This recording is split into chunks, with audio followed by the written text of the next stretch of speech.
Episode 8, we fire away. We are ready to go here to recap the weekend that was week 3 of the college football season. Now, it's funny enough, Matt, because I'm Dan Mathews. He's Matt Maltepes. Of course, he is the animal. I am not the animal. But everybody was talking about how this was going to be a ho-hum weekend of college football. And I think across the board, it was not. The first game we're going to talk about, Missouri-Kansas State, that was exciting. We didn't touch on Georgia and South Carolina, but I think that one ran a little bit closer than most people thought it was going to. And then, of course, the Pac-12 after dark, if you want to call it, for one more season, while they are still a member and while the Pac-12 is still in existence. Dion in Colorado, all the pomp and circumstance, they have to squeak one out after being such a huge favorite against Colorado State. So it was an exciting week, and it was also an exciting week for us right here on Dan Mathews and the Animals. Yeah, it was an exciting week. I mean, we had a big burial on LSU, which ended up cashing. If you took that, congratulations. Make sure to follow the action always and follow us on Twitter at TSK_experience. And make sure to watch, subscribe, and like this show if you guys are enjoying the content, enjoying the moves. But other than that, great college football week. I mean, we ran through the K-State, Missouri game, LSU, Miss State, Minnesota, North Carolina, and Tennessee, Florida. So a lot of big games, but we have some even bigger games coming up this week. So, yeah, we're going to tease those a little bit later on because, usually we go about 3. Maybe we'll squeak out a 4th bonus for you out there. But this week, for sure, we're going at least 4 games. So I will lay those out for you a little bit later on. Let's get to the action that was, Matt. And let's get to Kansas State at Missouri. This was a back-and-forth game. This was an exciting game. We saw a lot of Luther Burden in this one. We saw K-State battle back, and then we saw a 60-yard field goal by Harrison Mevis, getting it right over the upright, although he probably had a little bit of room to spare as he runs out there, and immediately at the place I'm watching the game at, people are like, this guy kicks?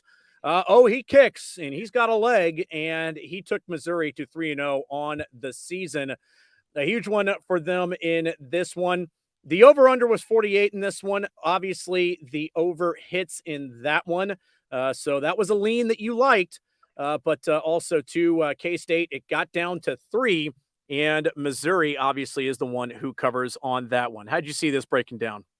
So when we looked at the game, I mean, we leaned over and we leaned K-State -3. If it hit that number, it was strictly a numbers play, right? You played the number.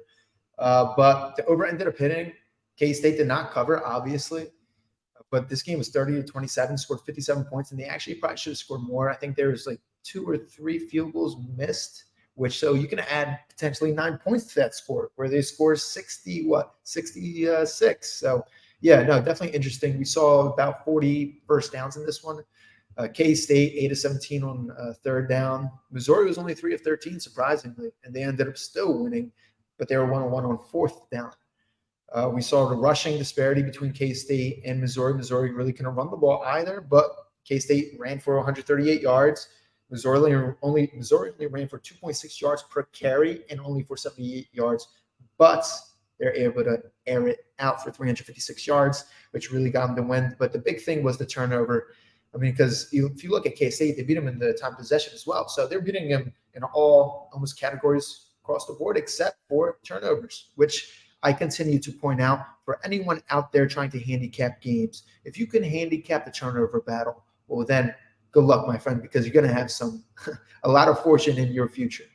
But yeah, big thing with the turnover, interception, man. Changed the game in this one. Yeah, no doubt about it. This was one that it looked like K-State was going to be able to maybe squeak one out with the win, but credit to Missouri, credit to Eli Drinkwitz and that program. All of a sudden, I think people got to be looking at Missouri as a team out of the East, although, another team that I don't think a lot of people had, especially after that first week against Utah. We'll cover them a little bit later on in Florida, but Georgia, the way that they looked against South Carolina is, maybe this weaker schedule that I'd been hearing about all offseason. Does it suddenly get a little bit tougher? Only time will tell, I guess. This year, though, Missouri will go to Athens for that game. So we'll see how that shakes out. Let's stay in the SEC because this one was a true SEC game. It was the SEC opener for both LSU and Mississippi State, as LSU able to go on the road and absolutely crush Mississippi State in this one, 41-14. That is an LSU burial. I mean, in this one, too, we saw an LSU team that I think took a lot of angst from that game down in Orlando against Florida State out in this game. And I think all of a sudden the college football world's looking at LSU and saying, okay, this was the team we heard about. And they showed up when a lot of teams on Saturday did not show up for that one as they go into Stark Vegas and absolutely handle business. So, yeah, I talked about in last episode how if you looked at that Florida State game, I mean, they matched them in every metric almost. The only difference was they ended up losing and by double digits because they definitely got outcoached in that game, in the second half particularly. But coming into this game, I mean, against Miss State, we released an all-out burial. I even told you on the last episode, go ahead and bet the alternate spread, and look what happened. I mean, the score is 41-14. Wasn't even close. First downs, look at the disparity. We had 26 first downs to 10. LSU beat them by 16 first downs, 530 yards to 201, more than double their yards per play. I mean, passing 9.9 compared to 3.7, tripled them there almost. And I mean, they ran all over this team for 163 yards, time possession, almost doubled their time possession. This team showed who we thought they were in this game. And Jaden Daniels was the quarterback that we remembered and that we thought he was going to be the Heisman-worthy potential type of players, and he proved it this week. Yeah, I mean, a couple of things in this one. We saw an LSU pass rush actually show up for this one as they were able to get to Will Rogers with pretty good regularity. And then also, too, I mean, LSU's been known for receiver talent. Malik Neighbors, he's making an early case for the Bolitnikoff Award with that performance in that game. And I think he also showed, along with Brian Thomas, that this can be a very good LSU receiving core. Didn't have Mason Taylor for this one either. So that was another playmaker that Brian Kelly's team was down in this one. But LSU, a much-needed conference win on the road. I mean, kind of like we just talked about in the SEC East. And as the season goes along, we can talk about this. I mean, it's looking pretty similar for LSU the way that it did last season. They lost a closer game to Florida State, but they were still able to have a strong SEC run and get to Atlanta for the SEC championship game. Alabama, they look like they've got some issues offensively. And then everybody else, I mean, I guess we'll have to see how the Ole Miss-Alabama game goes, which we'll talk about on Thursday. But all of a sudden, I mean, the West is gettable. Picking up on that Alabama team, I mean, look, I said at the beginning of the season, and I said it in previous, I think, episodes, this Alabama team is not as good as those championship teams. It's not the standard Nick Saban team. We looked at the offense. They only have one projected first-round pick on that offense, and it's on the offensive line. The skill positions are not explosive. They're not as skilled as previously years. I told you, Milrow, we're going to have problems. Look at the QB situation. We're having problems. The running back room, the best group on that team, I was going to say, is the O-line. But even then, I mean, they're having trouble against South Florida. So, you know, definitely cause for concern with this team. And, you know, we'll see how it progresses. But this is not the same Alabama team as previous years. Yeah, LSU with another SEC opponent this week. This one at home, though, against Arkansas. Arkansas trying to bounce back as well after losing to BYU. We didn't cover that in the last episode, but still, I mean, very good quarterback in KJ Jefferson, really good running back in Rocket Sanders as well.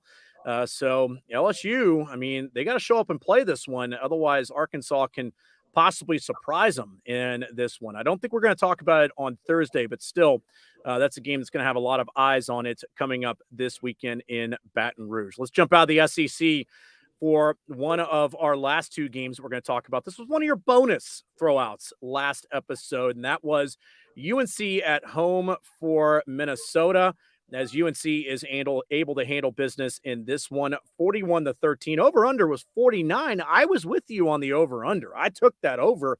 I thought that over was going to hammer because of the way that UNC at least can play on offense, but also, too, at times, how porous their defense has been. Matt, 2 out of 3 games this season, UNC's defenses look pretty good.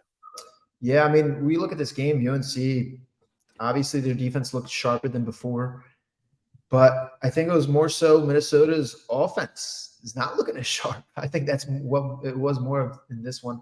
I mean, UNC had 26 first down. Minnesota had 19. We had a combined over 800 yards in this one. Yeah, Drake May, obviously 10.4 yards per pass, completion. And they had 100 yards on the ground. But the big thing in this game, I mean, both teams ended up turning over the ball in each other's territory. And that's what the reason this game didn't go over. I mean, when you're at the 20 and you keep on continuously turning over the ball and the other team's red zone, you're not taking advantage of those points, well, you're going to get hurt. And that's exactly what happened in this game. I mean, we went over 49 in this game. It closed around 53, past the key numbers of 51, 52. We crushed this number.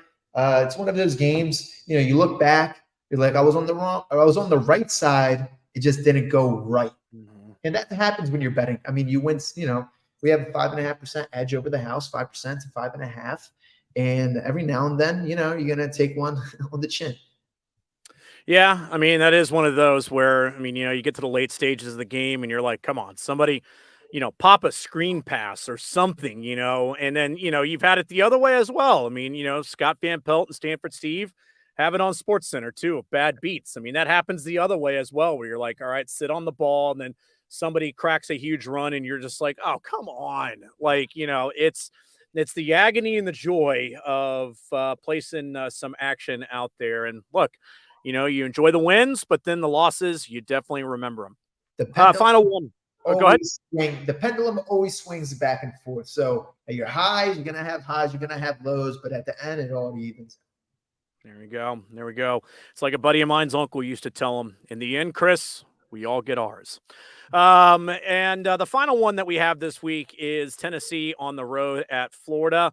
A lot of people were hammering that Tennessee number, especially, Matt, once it got down to 6. But Florida, you got to give Billy Napier credit. I mean, Tennessee, Ben Hill Griffin Stadium, the Swamp, has been an absolute house of horrors. I think the streak continues now over 20 years since they have won there at Ben Hill Griffin Stadium. So the Vols, some trouble, a fight at the end of the game.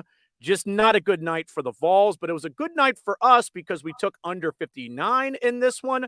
And kind of like we just talked about, with the UNC-Minnesota game, the opposite in this one, where taking the under, it worked out well because only 45 points were scored with the Gators taking this one at 29-16.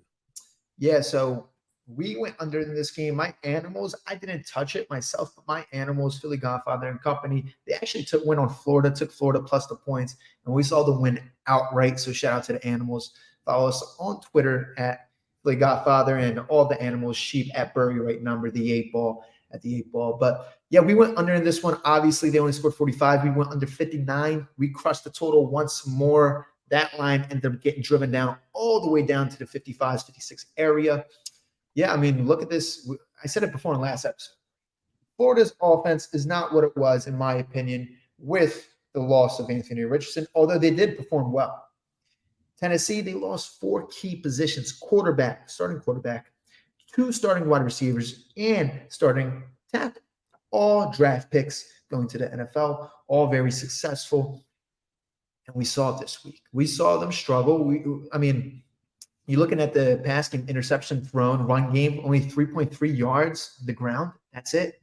And only 100 yards in total. So, yeah, we definitely saw it in this game. That's why we went under 59. It's just way too high.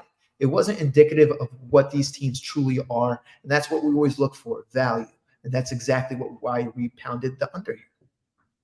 Yeah, and the under absolutely was the right play. So, all in all, a good week for us here on Dan Mathews and the Animals, as the K-State-Mizzou game, that was exciting. LSU, an absolute burial. Tennessee, Florida, we get that one.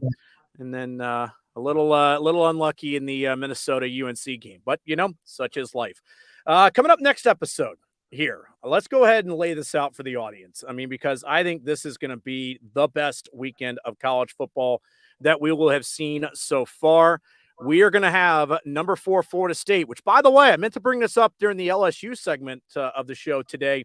They had to squeak one out at Boston College. BC has been kind of that venue over the last few years. Remember that one legendary Miami game? I think it was 2001 when they had to have the Ed Reed takeaway in order to be able to run away with that one and win on the road.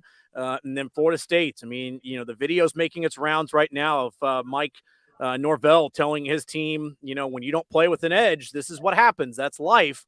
And, life can come at you pretty quickly. So I guess if nothing else, you could say there was a little bit of a look ahead by Florida State, but Jordan Travis and the crew able to come out with the win. That's the most important thing for Florida State. So their ACC and maybe even college football playoff aspirations stay alive as they will take on Clemson this week.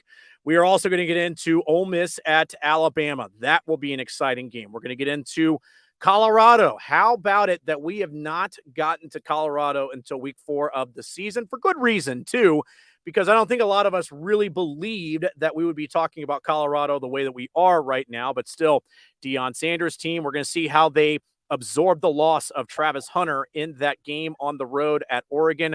Remember, too, there was the press conference in the offseason that Dan Lanning, the coach at Oregon, when he was asked about Colorado leaving, took a little shot at Colorado and said, I don't remember them winning anything, so it's not necessarily a huge loss for us. So we'll see if that's used as bulletin board material in a good way for the Buffaloes in this one.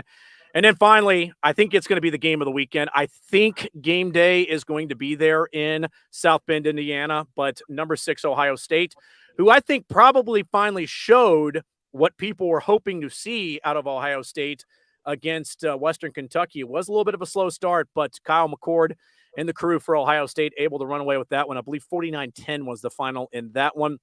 So now they get ready for this trip to South Bend. We've seen a much improved Notre Dame offense, and it's going to be exciting to watch that game. So, of course, we will have all of that for you here on Thursday. Closing thoughts, sir? Nothing. I'm just ready for the new weeks. I'm ready to attack. I'm ready to get the show going. Next show, I'm ready to give out some winners, man, for my guys. I love it. I love it. All on board with it. I'm Dan Mathews. He's the animal. He is Matt Maltepes. I guess I need to point this way. That's I'm kind of inverted here. That's the problem. But anyway, he is Matt Maltepes. Like he said earlier in the show, cannot say it enough. Like, subscribe, tell your friends, do all of those different types of things. We're giving out winners here, folks. So of course, we want you to be part of the success as well. Until next time, for episode 9, this is Dan Mathews. He's the animal. Dan Mathews and the Animals, episode 8 is in the books.